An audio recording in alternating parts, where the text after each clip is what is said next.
Bon, mesdames et messieurs, bonjour. Merci d'être venus.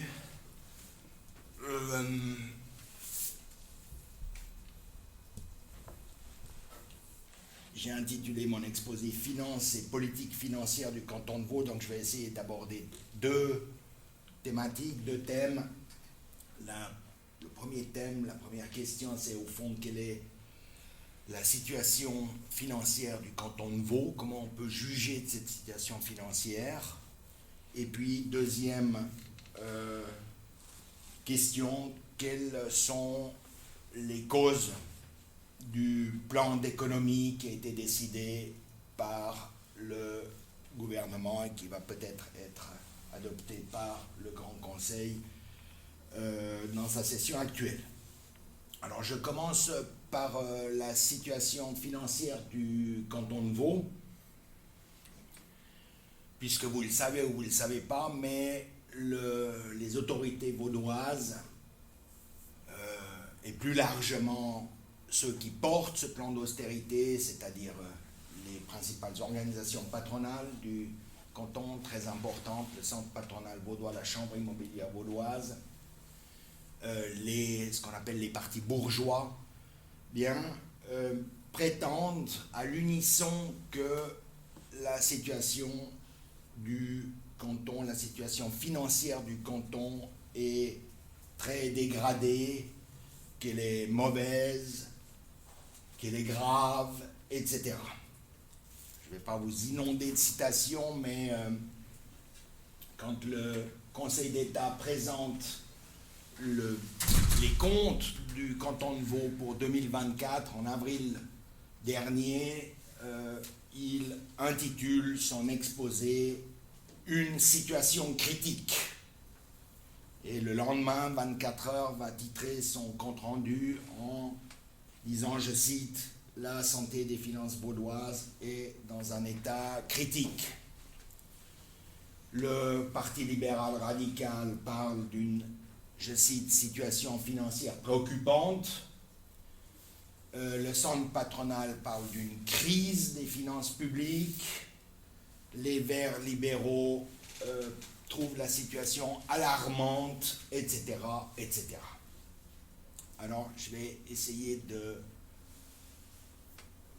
discuter ce jugement porté sur les finances vaudoises et pour disons, juger de manière relativement rigoureuse, d'un point de vue scientifique, de la situation financière d'une collectivité publique, il y a plusieurs, disons, points de vue, on peut développer plusieurs points de vue, plusieurs approches, mais fondamentalement, il n'y en a pas énormément, et je pense que les deux meilleurs, je vais essayer de vous exposer les deux meilleurs. La première, c'est d'aborder la situation financière dans une perspective diachronique, c'est-à-dire de remonter dans le temps pour pouvoir mieux juger de la situation actuelle de cette collectivité publique.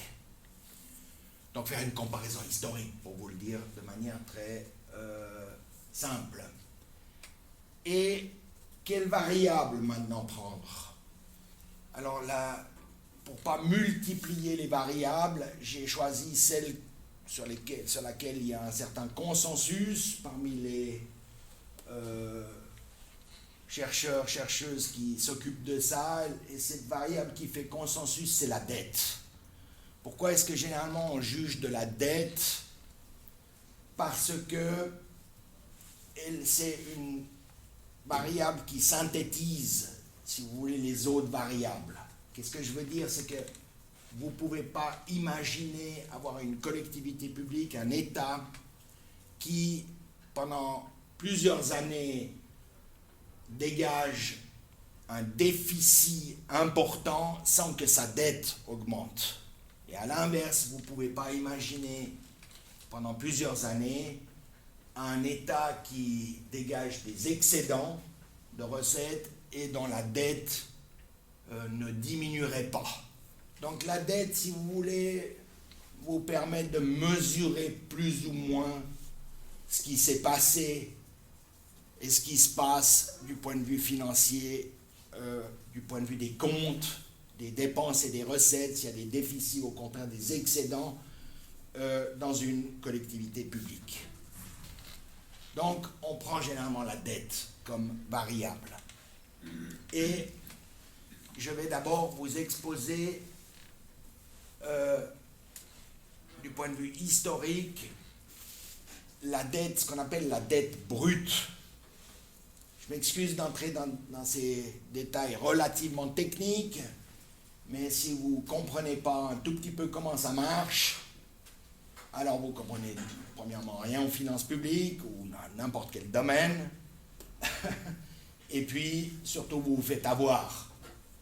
C'est-à-dire que vous n'avez pas les moyens d'avoir la moindre distance critique par rapport au discours officiel mainstream qui est tenu. Donc je suis obligé d'entrer quand même un tout petit peu dans des détails qui peuvent vous paraître techniques, mais qui sont très faciles à comprendre et qui après vous rendent l'affaire beaucoup plus intéressante et beaucoup plus compréhensible.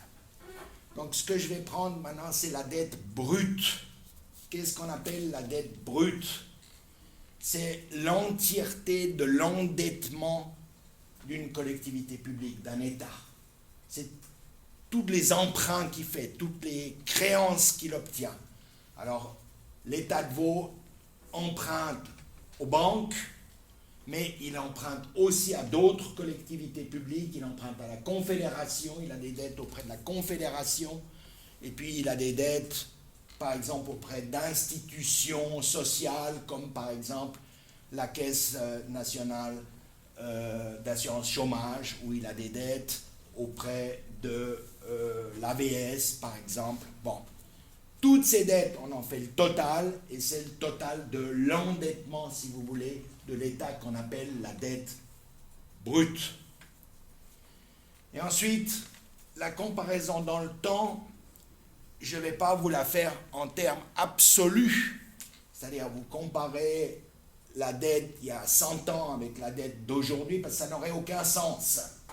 Parce que le canton de Vaud, il y a 100 ans, comptait 150 000 habitants, sa dette se comptait en dizaines ou en centaines de millions, aujourd'hui elle se compte en milliards, etc. Donc, comparer, disons, en termes absolus, ça ne fait pas de sens, et d'ailleurs, personne ne fait ça. Ce qu'on prend toujours, c'est, on se dit, quel est, et ça a beaucoup plus de sens aussi du point de vue économique, c'est, on regarde le rapport entre la dette et la valeur ajoutée par l'économie cantonale ou l'économie de l'État en question. C'est-à-dire, on regarde un taux d'endettement. Vous comprenez? On compare, on regarde quelle est la proportion de la dette par rapport au produit intérieur brut, de manière à voir quelle part cette dette brute représente dans le produit intérieur brut, dans la valeur ajoutée annuelle, si vous voulez, de la collectivité publique dont on traite. C'est ce qu'on appelle le taux d'endettement brut de l'État. Est-ce que vous me suivez jusqu'à maintenant? Ok. Donc j'ai fait des calculs relativement simples, c'est juste difficile de trouver les chiffres, mais une fois que vous les avez trouvés, ben c'est une règle de 3. Donc j'ai calculé ce que représente la dette brute du canton de Vaud en pourcentage du PIB vaudois de 1890 à 2024 sur ce graphique. Alors ce que vous constatez, c'est que depuis les années 1890 jusqu'en gros à la fin des années 30, vous avez un taux d'endettement brut du canton, vous le voyez, qui se situe entre quelque chose comme 7% et quelque chose comme 1930, c'est presque 10%. Donc en gros, le niveau de la dette brute du canton avant la Deuxième Guerre mondiale, mais pendant une très longue période, donc pendant une cinquantaine d'années, c'est en gros, ça tourne autour de 8, 9, 10% du PIB vaudois. Logiquement, pendant la Première Guerre mondiale, il y a la mobilisation, etc., etc. Donc les dépenses du canton vont beaucoup augmenter, les déficits aussi, etc. Donc logiquement, l'endettement brut du canton augmente assez considérablement pendant la Première Guerre mondiale, ce qui vous explique ce niveau d'environ 17% que vous avez en 1940. Puis la guerre terminée, la croissance économique assez importante, ou même très importante des années 50, 60, 70. Donc, vous voyez que après la Deuxième Guerre mondiale jusqu'en 1990, en gros, le taux d'endettement brut du canton va redescendre par rapport à 1940 et tourner à un niveau qui est légèrement supérieur à celui d'avant-guerre, puisqu'il se situe entre, disons, 7% en 1990, mais les autres décennies, on est plutôt à 10, 12, 13%. Donc, disons un taux d'endettement qui est de l'ordre de 10, 12% jusqu'en 1990. Puis, vous avez, autour des années 2000, une croissance très forte du taux d'endettement. Vous voyez que les dettes brutes représentent 20% du PIB vaudois en 2000. Ce n'est pas le point le plus haut. Le point le plus haut est atteint en 2004, où la dette brute du canton va atteindre environ 12 milliards de francs, ce qui correspond en 2004 à environ 25% du PIB vaudois. Donc une forte poussée de l'endettement.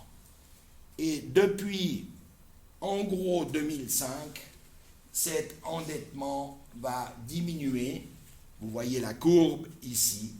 Et vous voyez qu'aujourd'hui, en 2024, la dette brute du canton, qui atteint 2,4 milliards de francs fin 2024, ce qui correspond à 3,1% du PIB.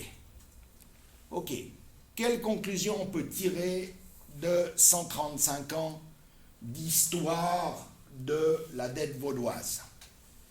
On peut tirer la conclusion qui est simple, que vous voyez, qui saute aux yeux, que jamais le niveau d'endettement brut du canton n'a été aussi bas.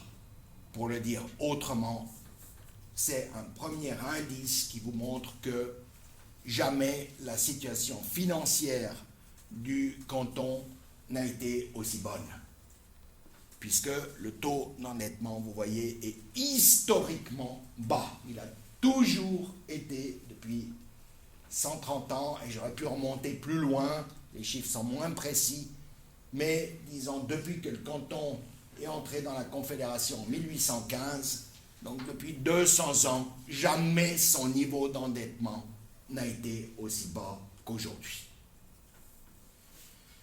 Alors les économistes néolibéraux les plus intransigeants, les plus dogmatiques, les économistes néolibéraux qui pensent que par définition l'État c'est un élément perturbateur dans l'économie, que si on laissait l'économie privée fonctionner entièrement sans l'État, ça irait mieux.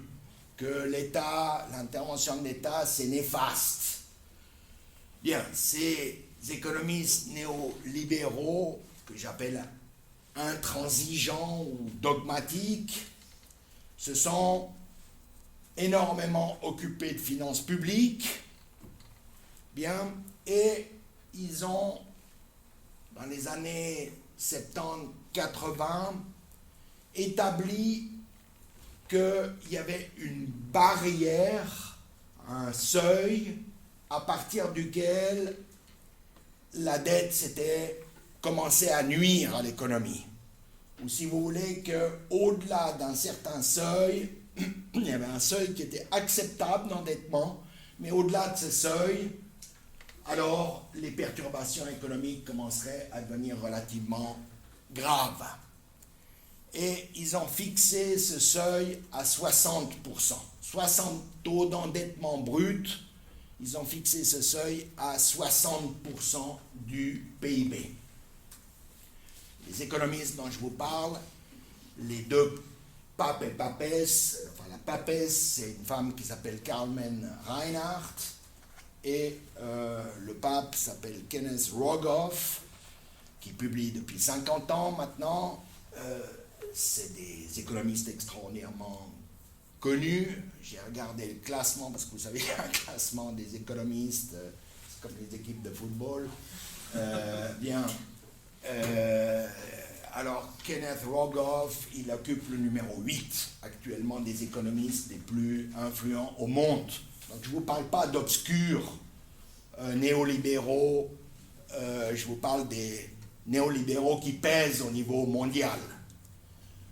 Donc, ces deux, par exemple, ont publié d'innombrables études, des bouquins, dont un a eu une influence déterminante dans les années 1980, où ils disent ce qui est acceptable, c'est 60% de taux d'endettement brut. C'est la raison pour laquelle, mesdames et messieurs, c'est pas que des idées, hein. C'est la raison pour laquelle, dans le traité de Maastricht, le traité fondateur de l'Union européenne, un des articles les plus fondamentaux dit qu'aucun État membre de l'Union européenne n'a le droit de dépasser 60% d'endettement brut. D'accord? Et que c'est une condition même pour adhérer à l'Union européenne. Une condition. Et que si un État dépasse les 60% d'endettement, il doit rembourser, il doit trouver des moyens de dégager des excédents pour rembourser et repasser au-dessous des 60%, sans quoi il y aura des sanctions, etc., etc. D'accord? Vous trouvez tout ça dans le traité de Maastricht. OK. Entre-temps, aucun des États, ou très peu des États membres de l'Union européenne et au niveau mondial, quasiment aucun État ne respecte la barre des 60%. L'endettement a augmenté bien au-delà de la barre des 60%. Donc, ces mêmes économistes néolibéraux sont devenus, ont mis de l'eau dans leur vin, si vous voulez, et j'ai été très amusé de voir que le dernier article de Kenneth Rogoff, qu'il a publié il y a quelques mois, dit, bon, pendant longtemps, je pensais que c'était 60%, puis qu'après, ça serait grave si on dépassait le taux de 60%, il y aurait baisse de la croissance économique, il y aurait chômage, etc., etc. Bien, j'ai fait de nouveaux calculs, etc., et maintenant, je place la barre à 90%. Donc, c'est 90%. Tout ça n'a strictement rien de scientifique. Hein. Strictement rien de scientifique. C'est du grand guignol, tout ça. Mais, disons, comme c'est des gens qui ont le poids, c'est eux qui ont le pouvoir, c'est eux qui influencent les gouvernements, etc., on est obligé de les prendre au sérieux, en tout cas politiquement. Du point de vue scientifique, c'est une autre chose. Mais politiquement, vous êtes obligé de tenir compte de ce qu'ils racontent. Donc maintenant, eux-mêmes admettent que jusqu'à 90% d'endettement brut, il n'y a aucun problème. Une économie peut aller jusque-là sans aucun problème. OK. Alors maintenant, réfléchissez 2 secondes, le canton de Vaud est à 3,1% d'endettement brut. Donc, et dans une situation qui est extraordinaire du point de vue de son endettement, du point de vue de sa situation financière. Largement, sans comparaison, plus bas, si vous voulez, que l'immense majorité des autres États. OK. Ça, c'est la dette brute. Maintenant, la dette brute, ce n'est pas le meilleur indicateur. Pourquoi ce n'est pas le meilleur indicateur? Parce que si vous prenez que la dette brute, vous ne regardez qu'un côté de la chose, si vous voulez. Vous regardez que le passif. C'est comme si vous deviez juger, disons, de la situation des entreprises, et puis vous regardez leur bilan, puis vous regardez seulement leurs dettes. Et puis vous dites, oh, mais les entreprises, elles sont hyper endettées. Si vous prenez les dettes respectives des deux géants de la pharmacie suisse actuelle, c'est en gros, si mes souvenirs sont bons, Roche doit être un endettement de l'ordre de plus de 20 milliards de francs, et puis Novartis doit être à 15 ou 17 milliards, je ne me rappelle plus les chiffres exacts. Donc si vous regardez que ça, vous dites, oh là là, le passif de ces deux entreprises est énorme, donc leur situation va très mal.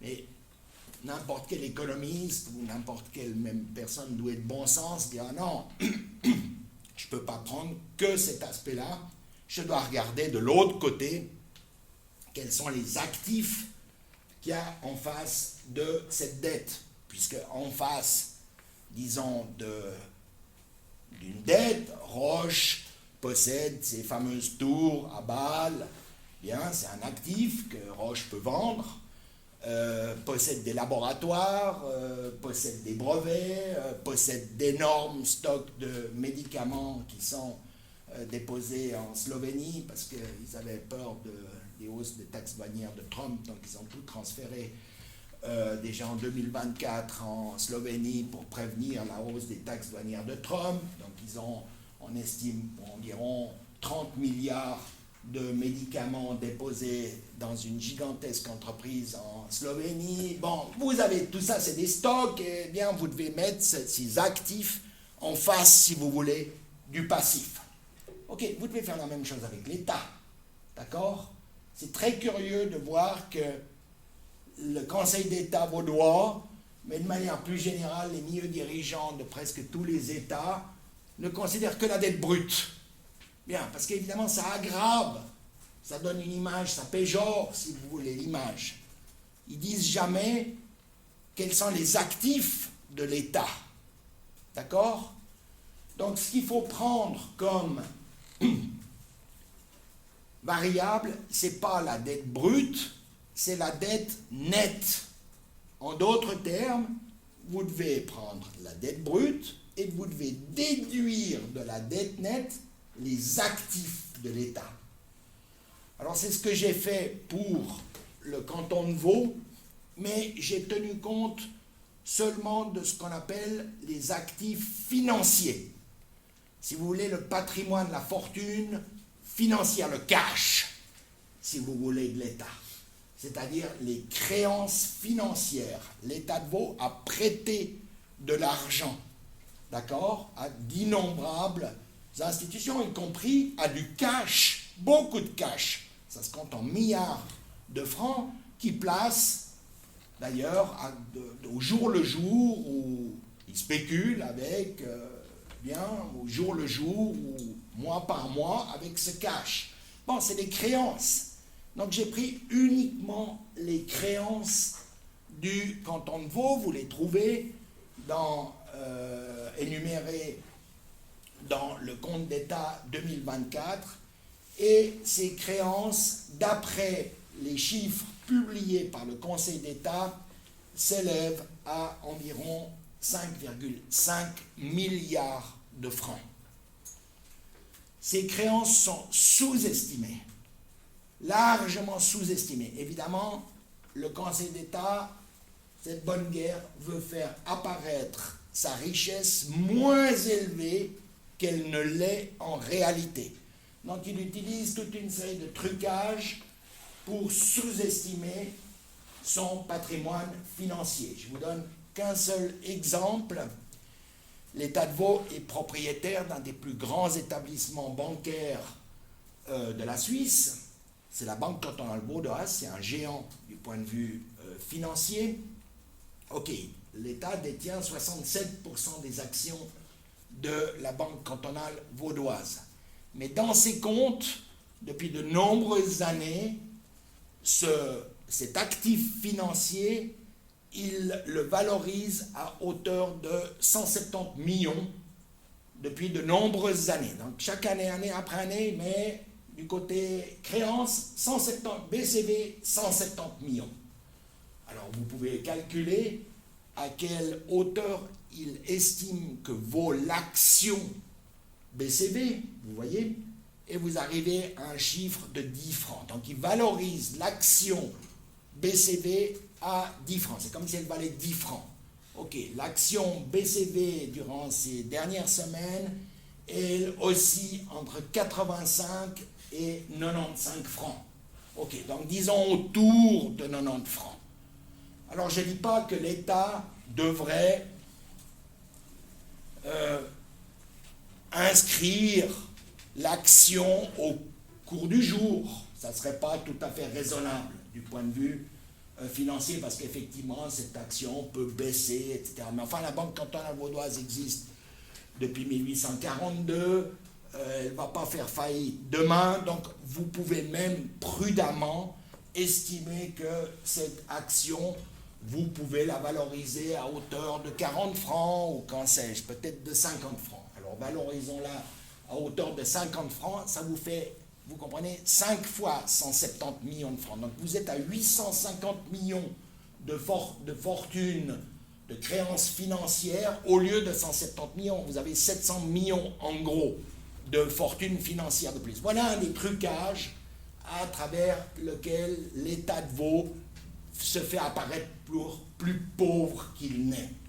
Ok, on s'en fiche, on laisse ça de côté, on va admettre le chiffre officiel du canton de Vaud, 5,5 milliards de patrimoine financier, uniquement patrimoine financier. Je n'entre pas dans le détail du patrimoine immobilier. L'État vaudois est un immense propriétaire immobilier, donc c'est un énorme patrimoine qui se chiffrerait en milliards et en milliards de francs. Donc ça, je laisse tout ça de côté. Je prends uniquement ces 5,5 milliards. Alors faites un calcul simple. 5,5 milliards de créances financières et vous avez une dette brute de 2,4 milliards. 5,5 moins 2,4, ça vous donne donc le résultat suivant. L'État de Vaud n'a pas de dette, mais a une fortune nette de 3,1 milliards de francs. Et c'est ici qu'on peut faire une deuxième comparaison. Non plus une comparaison diachronique, comme j'ai fait tout à l'heure, mais aborder maintenant la question de manière synchronique.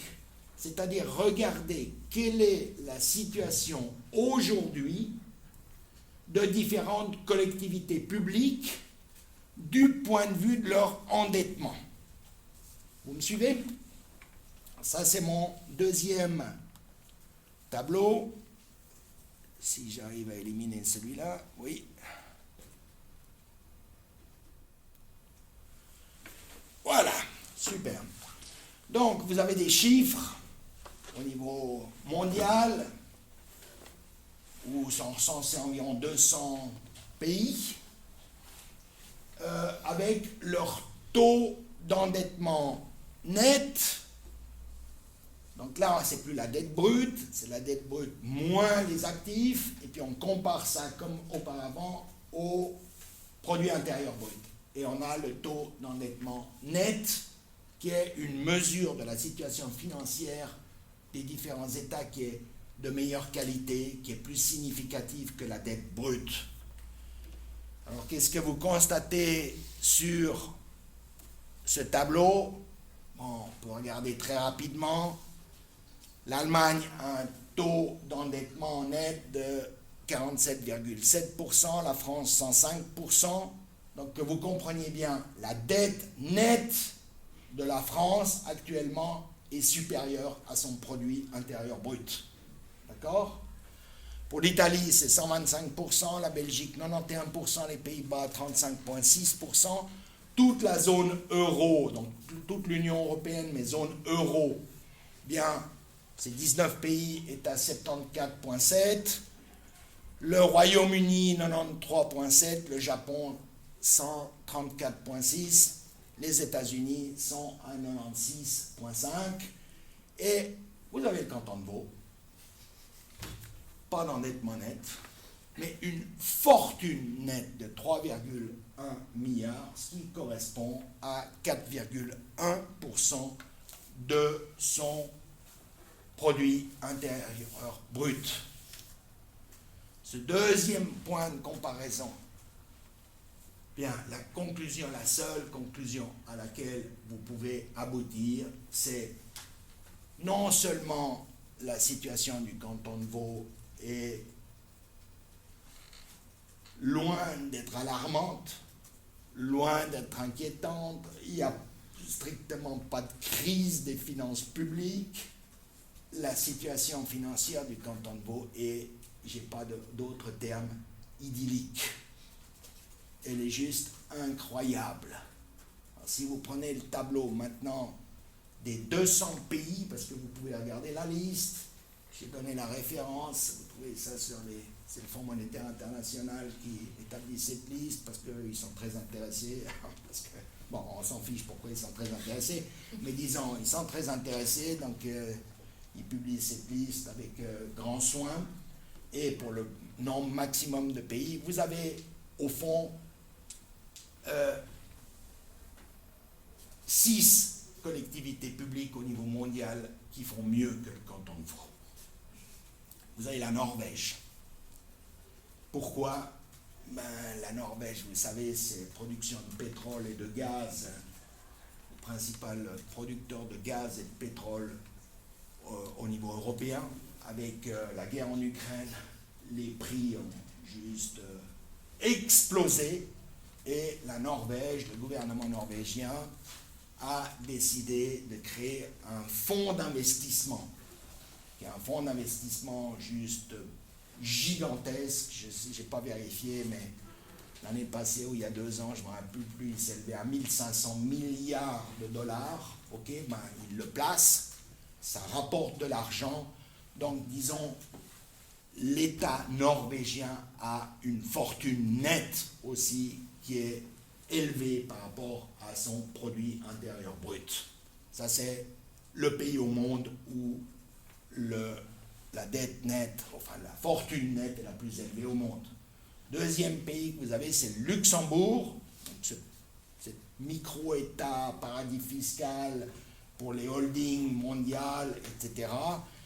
Eux aussi ont une fortune nette. Et puis, vous avez 4 cantons suisses qui font mieux que le canton de Vaud.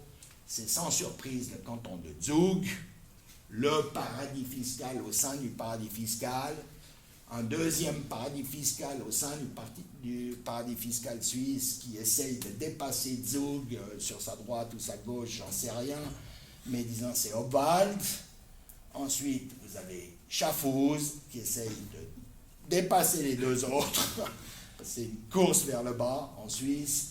Et enfin, vous avez Lucerne qui est le dernier arrivé, mais qui espère aussi battre les 3 ou 4 autres. Ça, c'est les 6 collectivités publiques qui ont une situation au monde, qui ont une situation meilleure que le canton de Vaud. Donc, en aucun cas, on peut prétendre que la situation financière du canton de Vaud est délicate, voire même alarmante, etc. Donc, maintenant, pourquoi, deuxième question, pourquoi ces déficits et pourquoi le plan d'économie décidé par les milieux dirigeants vaudois. Bien, je ne vais pas vous faire un historique de ce plan d'économie, il faut juste que vous sachiez qu'il était préprogrammé depuis 2022. D'accord? C'est depuis 2022 que vous avez les premières discussions que le centre patronal vaudois dit, nous ferons un plan d'économie, etc., etc. Bon, ok. Donc, en 2022, le canton de Vaud dégage des excédents. Bien. Donc, encore une fois, même si vous regardez ça historiquement, ça serait trop long à faire. le plan d'économie a strictement rien à voir avec la situation financière du canton de Vaud. C'est pour ça que c'est un plan qui est purement politique, entre guillemets. On va voir ça tout à l'heure. Ok. La première raison à travers laquelle les milieux dirigeants vaudois justifient ce plan d'économie, c'est leur projet de budget 2026 qui prévoit un déficit de 330 millions. Ok. La première chose que j'aimerais dire, c'est que je doute beaucoup de la réalité de ce déficit. Pour la raison suivante. C'est un déficit de 300 millions. Mais le budget de l'État de Vaud, c'est plus de 12 milliards de francs. Donc 300 millions sur un budget de un peu plus de 12 milliards de francs, ça représente en gros 2,5%. Ça vous donne, c'est donc une toute petite fraction, si vous voulez, du budget. Dans un budget aussi élevé, vous avez de multiples possibilités de biaiser avec les chiffres, ou pour le dire autrement, un peu plus, disons, brutalement, à la Churchill, par exemple. Bien, Churchill disait, je n'aime que, en parlant du budget, et il s'y connaissait, je n'aime que le budget que je manipule moi-même. D'accord? Donc, vous pouvez manipuler un budget et en le manipulant, faire apparaître un déficit plus important qu'il n'est, ou au contraire moins important, voire même dégager un excédent, ou au contraire faire apparaître un déficit quand, en principe, vous devriez avoir un excédent. Donc il y a, disons, toutes sortes de possibilités. Et j'ai été extraordinairement surpris de voir que dans la présentation du budget 2026, le Conseil d'État vaudois lui-même souligne, je le cite, « Nous visons au renforcement de la sincérité budgétaire ».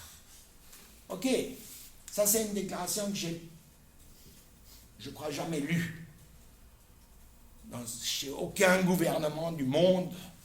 Bien, j'ai lu une déclaration pareille. Nous visons au renforcement de la sincérité budgétaire. Ça vous montre donc qu'effectivement, on peut être plus ou moins sincère avec un budget. Pour le dire autrement, on peut manipuler plus ou moins les chiffres. Donc je suis absolument content que le Conseil d'État vaudois vise à être un peu plus sincère avec les chiffres. C'est bien. Le seul problème, c'est que cette sincérité dans le budget, dans le projet de budget 2026, elle va que dans un sens, c'est renforcer le déficit. Donc, j'aimerais une sincérité qui soit de nouveau un peu plus sincère, si on pouvait être vraiment sincère, disons. Je vous donne 3 exemples de la manière dont le budget est calculé, dont on aurait pu le calculer autrement pour faire apparaître le déficit moins grand, voire même le faire disparaître. Durant les 5 années qui vont de 2019 à 2023, les dépenses pour un poste qu'on appelle amortissement du patrimoine administratif de l'État, c'est-à-dire, disons, l'amortissement des dépenses que l'État a consacrées, par exemple, à l'achat des tables de cette université ou des ordinateurs de l'État, etc. Bon, mais il doit amortir la dépense et, comme tout amortissement, il y a une part d'arbitraire. Est-ce que vous allez amortir ça en 5 ans? Est-ce que vous allez amortir ça en 7 ans, 10 ans, 12 ans, 15 ans, 20 ans? Il n'y a aucune règle budgétaire qui vous impose d'amortir ça en 5 ans ou en 10 ans. Il y a une part d'arbitraire. OK. curieusement, jusqu'à maintenant, le canton de Vaud consacrait 170 millions à ce poste d'amortissement. Puis tout d'un coup, en 2026, il passe à 300 millions d'amortissement. Donc 130, il double quasiment le niveau d'amortissement. Pourquoi? Il n'y a absolument aucune raison. C'est arbitraire. Le canton aurait pu tout aussi bien décider de continuer à amortir à hauteur de 170 millions, ce qu'il mettait durant toutes ces dernières années. Bien. Donc vous voyez là qu'on aurait pu présenter un budget avec quelque chose de l'ordre de 150 millions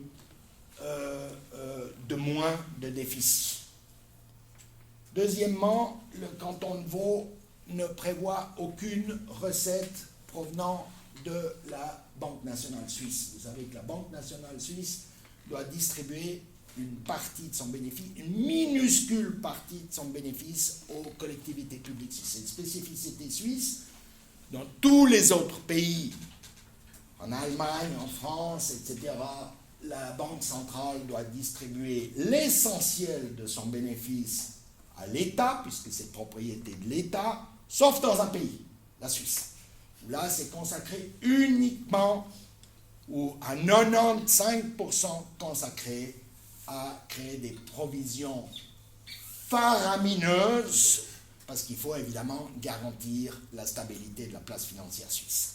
Donc, pour l'État, rien ou des cacahuètes, tout on met dans un énorme sac pour la stabilité, fondamentalement aujourd'hui, de UBS, et on n'arrive même pas à garantir cette stabilité. C'est ça la chose formidable, c'est que de tous les 10 ans, vous avez quand même une de ces grandes banques qui entre en crise et qui doit quand même être sauvée par l'État. Bon, bref, laissons ça de côté. Mais, normalement, en 2026, la BNS a déclaré qu'il pourrait distribuer entre 80 et 100 millions. C'est ses dernières déclarations du début octobre 2025, qui pourrait distribuer entre 80 et 100 millions de francs au budget du canton de Vaud. Ça ne figure pas dans le budget du canton de Vaud. Pourquoi est-ce que le canton de Vaud a décidé de ne pas faire figurer, disons, 80 millions? D'accord? Donc si vous ajoutez déjà les 130 millions dont j'ai parlé, les 80 millions dont on vient de parler, on a 200 millions, en gros. Donc vous avez déjà 200 millions de déficit de moins. Le déficit, c'est plus 300 millions, 330 millions, c'est 130 millions.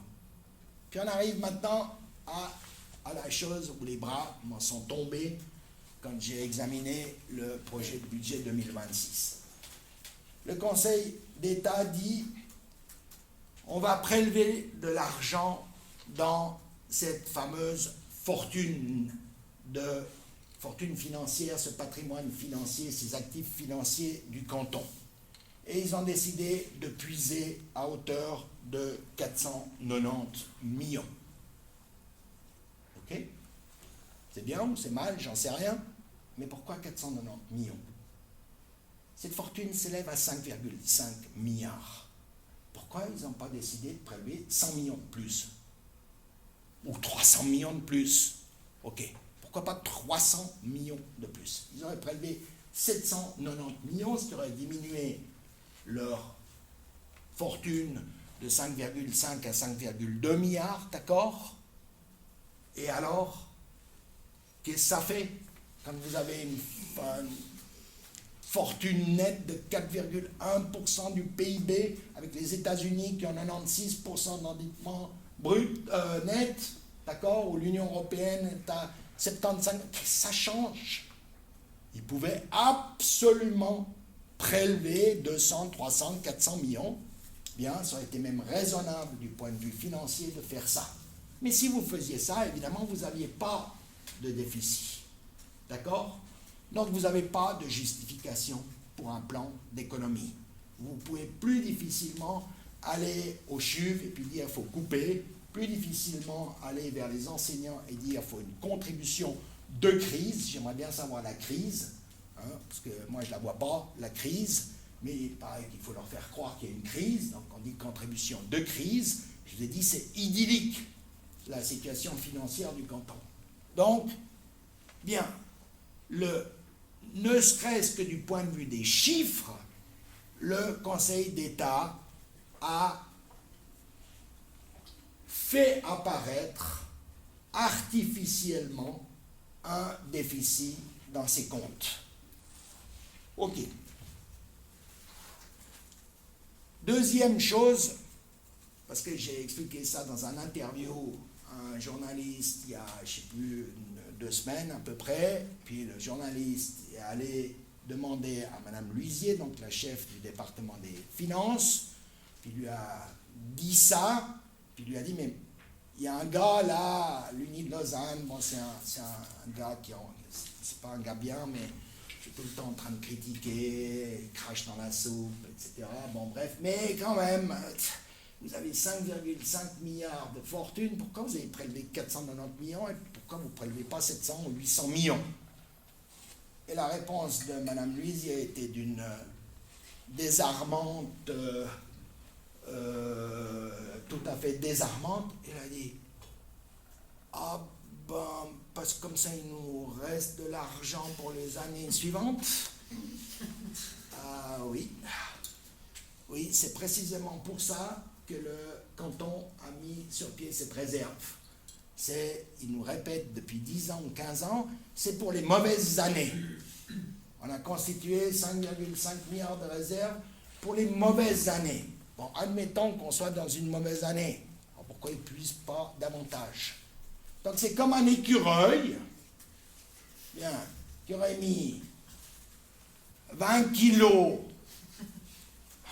non, soyons raisonnables, qui aurait mis 500 kilos, c'est ça le canton de Vaud, qui aurait mis 500 kilos de noisettes, d'accord, pour le prochain hiver, puis l'hiver est rude, bien, puis il dit, ah non, moi je vais me limiter, hein. Je prends 2 kilos, pas 1 kilo de plus, pas là, ok, 3 kilos, vous bon le monde, ça c'est un peu trop, vous savez, ça ferait diminuer mes réserves à 497 kilos, vous vous rendez compte? Bah, tout ça est absolument ridicule du point de vue de l'analyse financière un tant soit peu rigoureuse. OK. Alors, deuxième argument, toujours à ce journaliste, de Mme Luisier, ça a été de dire, oui, mais il faut regarder les charges, il faut regarder les dépenses. Monsieur Gay ne prend pas en compte les dépenses. Regardez nos dépenses. Elles explosent. Et c'est effectivement une thématique qui est avancée par tous les partis de droite, qui est avancée par le centre patronal vaudois, qui dit explosion des dépenses du canton de Vaud. Explosion des dépenses du canton de Vaud. OK. Alors regardons les chiffres. Bien. J'ai regardé la progression des dépenses du canton de Vaud. Je n'ai pas eu le temps de vous faire un graphique, je m'en excuse, puis je commence aussi à en avoir un peu marre.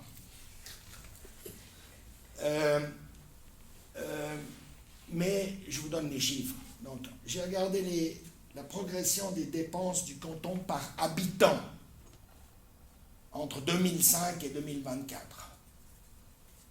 Bien, il faut prendre par habitant, évidemment. Il ne faut pas prendre de nouveau les chiffres absolus. Parce qu'entre-temps, le canton de Vaud a gagné 250 000 habitants, etc., etc. Donc, vous devez prendre les dépenses par habitant.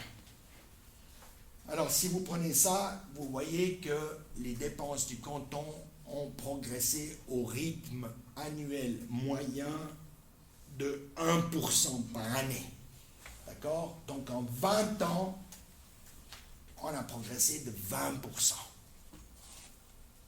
Alors, peut-être vous trouvez qu'on peut parler d'explosion.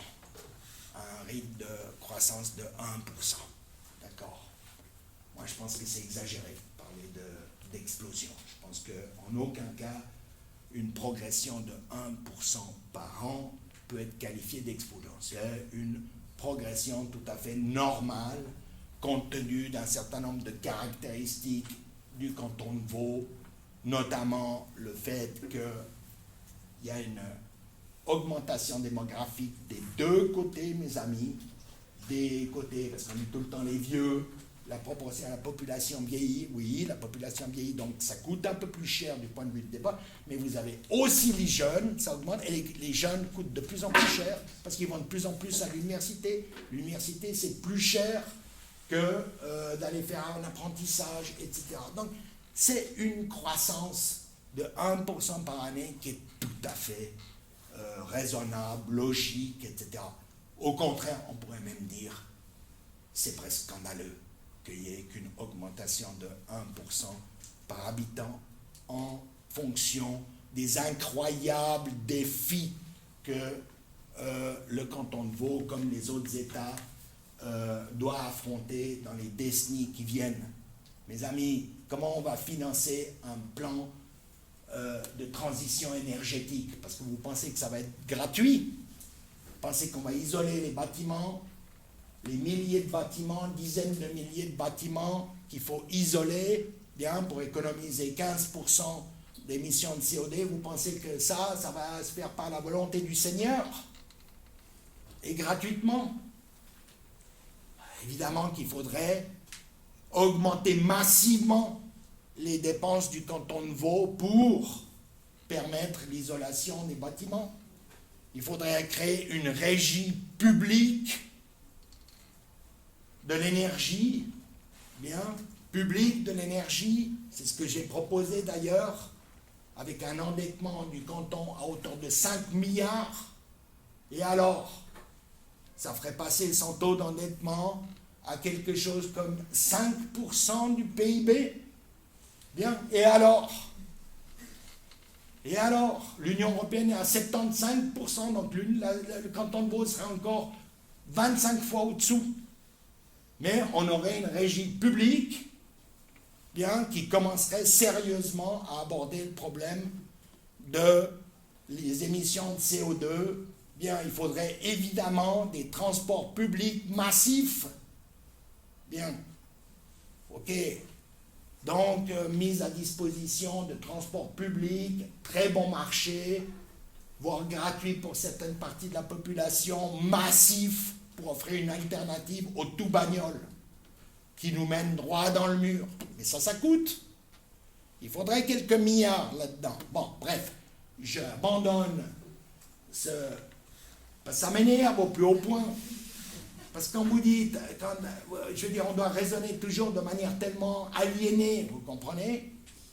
Alors oui, il y a une explosion des dépenses. Non, il n'y a pas d'explosion des dépenses, il y a une augmentation de 1%. Puis même, on doit justifier qu'il y ait une augmentation de 1%. C'est comme si c'était mal. Bon Dieu. Et puis on doit justifier le fait que les dépenses de l'État augmentent pour la santé, mais bon Dieu. Un de mes meilleurs amis a été sauvé à trois fois la semaine passée, enfin il y a 2 semaines, il a fait une hémorragie interne, ensuite il a fait une embolie pulmonaire, et puis là-dessus il a fait encore une septicémie. D'accord? Mais il est vivant aujourd'hui. Alors évidemment ça a coûté très cher. Bien sûr que ça a coûté très cher. 3 semaines d'hospitalisation aux urgences, c'est cher. Ok. Hein, ça coûte cher. Oui, de rester en vie, ça coûte cher à certains moments. Ok. Et alors, on n'est pas une société riche? Avec une fortune nette de 4,1%? Bien. Donc, c'est des dépenses absolument justifiées. Vous comprenez? Ok, je reviens à mes calculs sur l'explosion des dépenses. Si vous prenez donc, par habitant, c'est une augmentation de 1% net. Bien.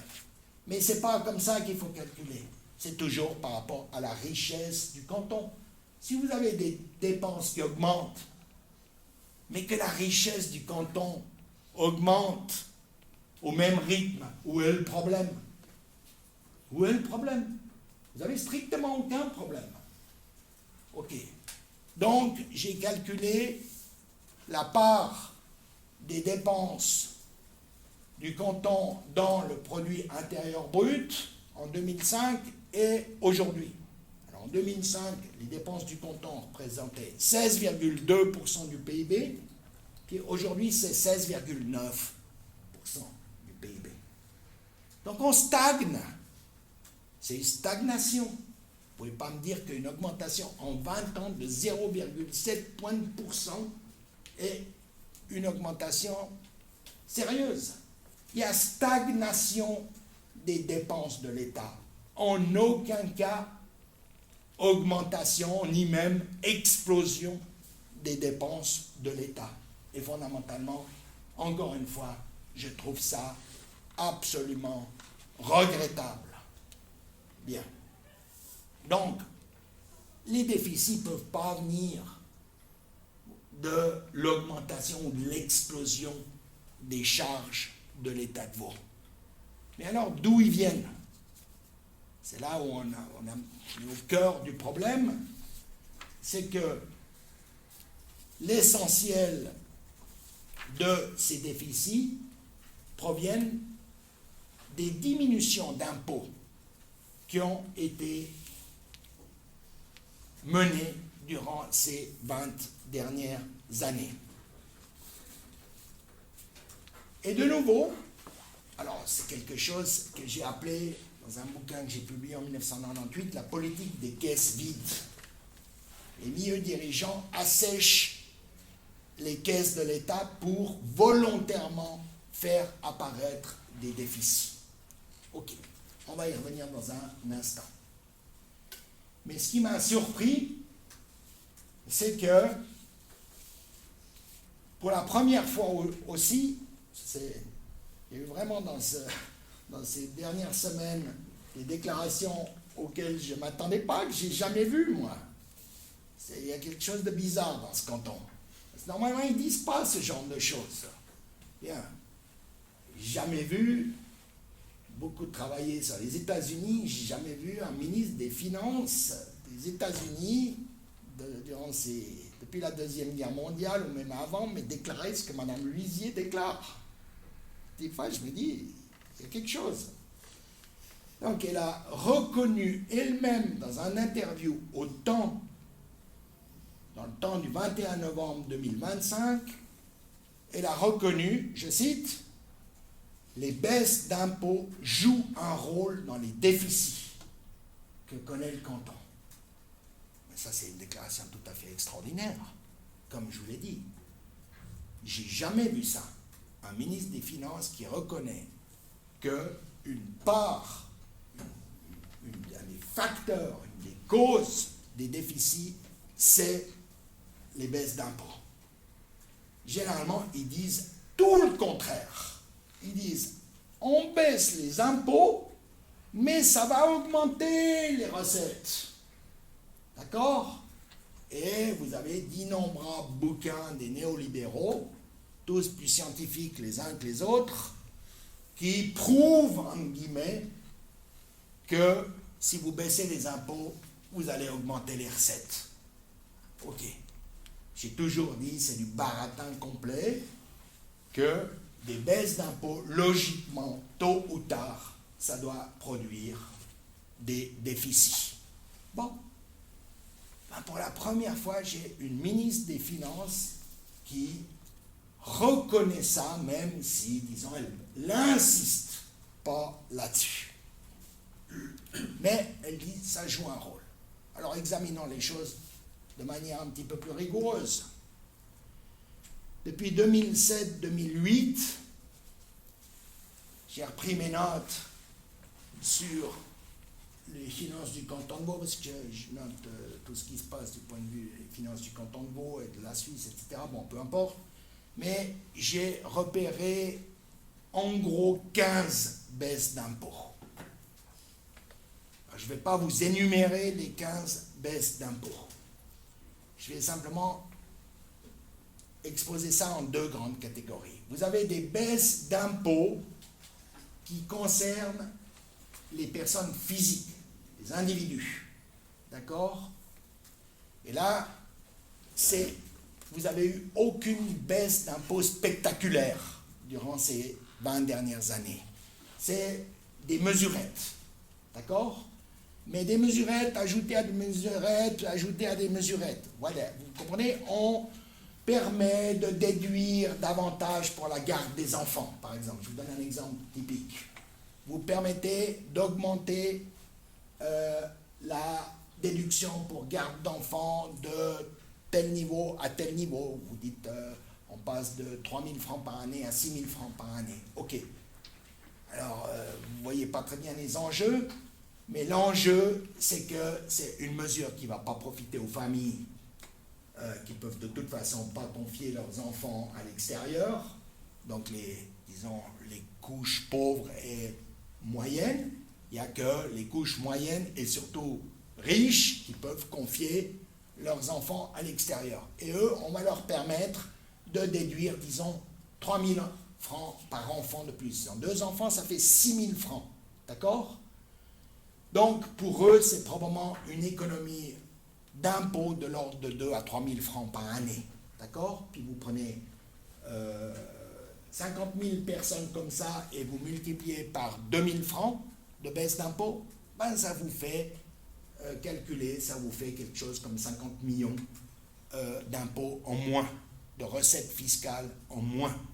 Voilà une mesurette, bien, qui va passer comme une lettre à la poste, bien, qui va être adoptée. Le Conseil d'État va dire, regardez, finalement, c'est quelques millions de recettes en moins, mais si vous ajoutez année après année ces mesures, alors vous arrivez à, j'ai calculé, un chiffre qui doit se situer autour de 200 millions, peut-être 250 millions de recettes fiscales en moins sur les couches aisées ou très aisées de la population. 250 millions en gros, peut-être 200 millions, j'en sais rien, mais quelque chose comme ça de recettes en moins. Ça a été un des aspects des baisses d'impôts. Le gros des baisses d'impôts a concerné les entreprises. Là, on est dans du plus lourd, beaucoup plus lourd. L'impôt sur les bénéfices et le capital des entreprises a été massivement diminué dans le canton de Vaud depuis 2007-2008. Je ne vais pas vous embêter avec des chiffres, mais vous en donner qu'un seul, parce qu'il est hautement significatif.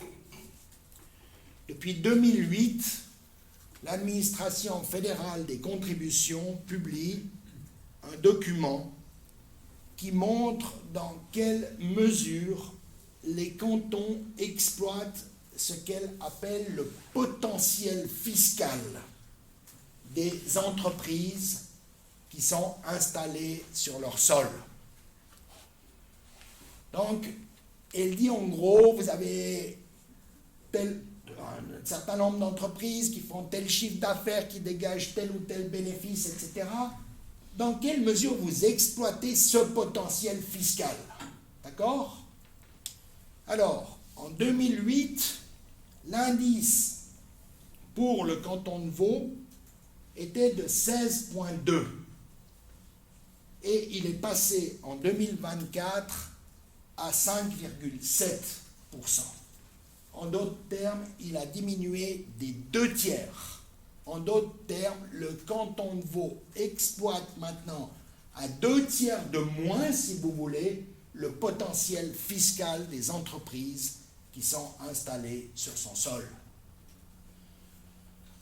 Pour vous donner un autre point de comparaison, si vous prenez les 4 plus grands cantons suisses et leur indice actuel en 2024, Zurich et Berne 14%, Genève et Argovie 13,5%. Donc ces 4 autres cantons sont plus du double, exploitent 2,5 fois mieux, si vous voulez, le potentiel fiscal des entreprises installées sur leur sol. Pour le dire autrement, font 2,5 fois moins de dumping fiscal.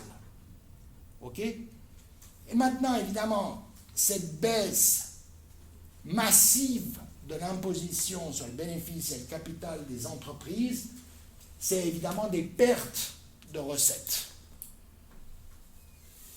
qui sont extrêmement difficiles à calculer. Donc je donne des estimations à la hache. Au minimum, c'est 500 millions de recettes en moins par année aujourd'hui. Au maximum, je pense qu'on pourrait être proche de 1 milliard de recettes en moins par année. D'accord? Donc on est dans du très lourd. Prenez même mon estimation la plus basse, 500 millions de recettes en moins par année, c'est quand même du très lourd. Donc si vous cumulez ces deux baisses d'impôts, 200 millions en gros pour les couches aisées, etc., plus en gros 500 millions, vous êtes à 700 millions. C'est ça, si vous voulez, ce que j'appelle cette politique des caisses vides. Et là derrière, vous avez la principale origine du déficit actuel du canton de Vaud. Ensuite, et là j'arrive, disons, je m'approche de ma conclusion, cette politique, vous avez une preuve vivante, si j'ose dire, non seulement qu'elle existe, mais qu'elle va se poursuivre. Cette preuve vivante, c'est le fait que le centre patronal a déposé une initiative populaire en 2023 qui demande une baisse d'impôts pour les personnes physiques et morales de 12% d'impôts. 12% d'impôts. Mesdames et messieurs, de toute l'histoire du canton de Vaud, j'ai jamais vu le patronat demander une baisse aussi considérable. Généralement, ils disent, bon, baisser 2-3%, ils aiment saucissonner, 1%, un demi, 2%, etc. Mais 12%, ça c'est du jamais vu. D'accord? Et c'est ce qu'ils demandent. Ok, ils ont demandé ça en 2023. Les pertes de recettes fiscales, ils les estiment eux-mêmes à 500 millions de francs, 510 millions pour être précis. Ok, on peut discuter ce chiffre, peut-être un petit peu plus, peut-être un petit peu moins, j'en sais rien, mais admettons ce chiffre autour de 500 millions. Donc, eux-mêmes, d'un côté, expliquent la situation des finances publiques est très mauvaise, il y a une crise des finances publiques, et de l'autre côté, dépose une initiative qui va massivement péjorer la situation financière du canton de Vaud. Pour moi, ça, c'est pas compatible. Ça, c'est pas compatible. Vous comprenez? Donc, si vous faites ça, c'est pour moi la preuve, l'indice déterminant, qu'ils n'estiment pas du tout que la situation financière du canton de Vaud est mauvaise. Au contraire, eux, dans leur propagande, évidemment, vont dire qu'elle est mauvaise, mais dans la réalité, ils l'estiment tout à fait bonne. Et leur objectif avec cette initiative qu'ils ont décidé de maintenir, donc on va, selon toute probabilité, voter en 2026 sur cette initiative, le fait de déposer cette initiative et de maintenir cette initiative signifie précisément qu'ils veulent creuser un trou dans les comptes de l'État de Vaud pour pouvoir, c'est ça la politique des caisses vides ensuite, imposer déjà le plan d'économie 2026 et des plans d'économie plus rigoureux, plus vigoureux et rigoureux dans les années 27, 28, 29. D'accord? Donc on est au cœur même, si vous voulez, du problème, c'est-à-dire que les déficits actuels ou futurs sont provoqués par ceux-là même qui imposent ensuite des plans d'économie, donc qui essayent par ce biais-là de diminuer les dépenses de l'État qui ne leur sont pas directement utiles.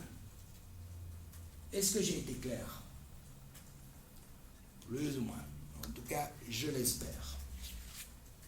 Voilà, c'était ma conclusion.